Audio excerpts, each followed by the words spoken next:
안녕하십니까. 독신 임성관입니다. 자, 이번 시간에는 독서 지도의 대상에 대한 이야기를 드려보겠습니다. 즉, 어떤 사람들이 독서 지도를 받을 수 있는가? 라고 하는 질문에 대한 답이 되겠는데, 보시는 바와 같이 이미 우리나라에서는 태내에 아이가 있을 때부터 지도를 시작한다라고 설명을 드린 바가 있습니다. 그러면 태내에 있는 아이부터 이미 대상이 된다 라고 이야기를 해야 되겠죠. 물론 그때에는 부모님들이 책을 읽어주거나 뭐 등등 그런 방식을 취하기 때문에 어떤 지도사를 만난다기보다는 직접 실시하는 지도가 되겠습니다만, 아무튼 부모님들을 1차 교사, 가장 먼저 만나는 교사라고 이야기를 하기 때문에 그런 맥락으로 보자면 독서 지도의 대상에 포함시킬 수가 있겠다라고 생각이 들었습니다. 그 다음 태어나서 발달하는 그 순대로 구분을 지어 놓았는데, 영아, 유아, 그리고 아동, 청소년, 성인들, 그리고 노인들에 이르기까지, 그리고 여기엔 적어놓지 않았습니다만 장애인 포함입니다. 그러니까 장애인, 비장애인 할 것 없이 다 지당이 될 수 있다라고 이야기를 하면 되겠습니다. 자, 그렇다면 이제 필요한 내용은 무엇이냐면 이들에게 어떤 내용으로 지도를 하느냐라는 부분이 되겠죠. 글을 다시 한번 정리를 해보자면 읽기 교육, 즉 읽기 지도, 감상 지도, 표현 지도라고 이제 크게 구분을 지어서 이야기를 할 수가 있겠습니다. 자, 그 가운데서 또 읽기와 감상과 표현 지도가 무엇인지를 간략하게만 살펴보면 다음과 같습니다. 자, 우선 읽기에 대한 부분인데, 발달 단계별로 읽기 주제를 다음과 같이 정리를 하기도 합니다. 특히 인문학적인 측면들 이야기할 때 이러한 내용들을 포함시켜서 설명을 드리곤 하는데, 우선 영유아 시기에는 윤리학 분야에 대한 읽기가 필요하다. 즉 뭐 도덕이라든가 등등에 대한 이야기인데, 왜냐하면 특히 저 시기에 많은 발달들이 기해지긴 하겠습니다만 도덕성에 대한 발달, 즉 사회 윤리에 대한 측면인 거죠. 그거를 발달시켜야 된다라는 맥락 때문에 어떤 것이 선한 것이고 또 반대로 어떤 것이 약한 것인지 이런 것들을 알게 하는 것이 매우 중요하다라는 맥락이 되겠습니다. 따라서 저 시기에는 윤리학이라고 하면 좀 어렵게 느껴질 텐데, 전래동화, 즉 옛날 이야기, 세계 명작 동화들을 많이 읽어주면 된다라고 생각을 하시면 되겠습니다. 왜냐하면 이런 이야기들의 가장 큰 특징은 권선징악이지 않습니까? 즉 전 세계 뭐 어느 나라를 막론하고 항상 악한 사람이 있고 착한 사람이 있고 그들 사이에 뭔가 갈등이 발생을 하죠. 그랬을 때 처음에는 악인들이 승리를 하는 것처럼 보입니다만 결국에는 선인들이 승리를 하지 않습니까? 그러한 관점들이 담겨있는 이야기를 통해서 영유아들이 자연스럽게 사회가 지향하는 선이라는 게 무엇인지를 알게 도와주는 맥락이 필요하다고 이야기를 합니다.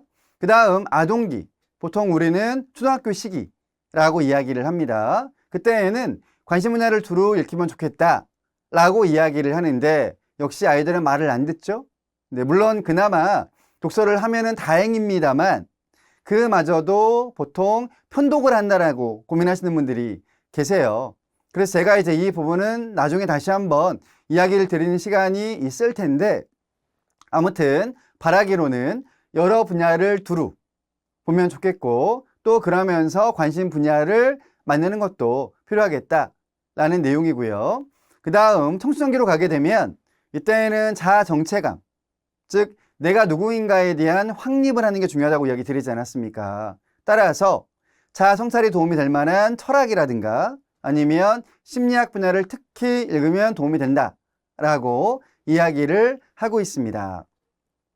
그 다음 네 번째로 성인 이후를 보시게 되면 이때는 역사와 인류에 대한 관심을 가질 필요가 있다라고 설명을 하고 있습니다. 아무래도 더 넓은 범위, 즉 사회를 바라보는, 사회에서 함께 살아가는 그런 측면이기 때문에 그런 데에 필요하고 유리한 측면들을 독서를 통해서 얻어라 라는 맥락으로 이해를 하시면 될 것 같습니다. 그 다음 감상교육이 아까 중간에 있었는데, 감상의 정의는 느끼고 이해하면서 즐기고 평가한다 라는 내용입니다. 따라서 거기에 감상을 붙이게 되면 매체별로, 자료별로 이해하고 그런 다음에 나에게 뭔가 느껴지는 게 있으면 그것을 표현할 수 있게 돕는 교육이라고 정의를 내리면 되겠는데, 저는 지금도 관련된 강의를 하러 갈 때 우리나라에서는 감상 교육이 제대로 이루어지지 않는다, 많이 부족하다 라고 이야기를 합니다. 따라서 감상 교육이 조금 더 체계적으로 이루어지면 좋겠다라는 바람도 갖고 있습니다.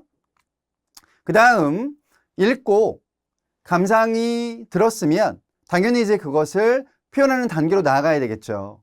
그래서 세 번째는 표현 교육, 표현 지도라는 내용을 담아 놓았는데, 표현은 생각이나 느낌 따위를 언어라든가 몸짓 따위의 형상으로 드러내는 것, 나타내는 것이라는 정의가 담겨 있습니다. 그러므로 표현 교육이라고 하게 되면 말, 글, 미술, 음악 등등 방법은 다양하죠.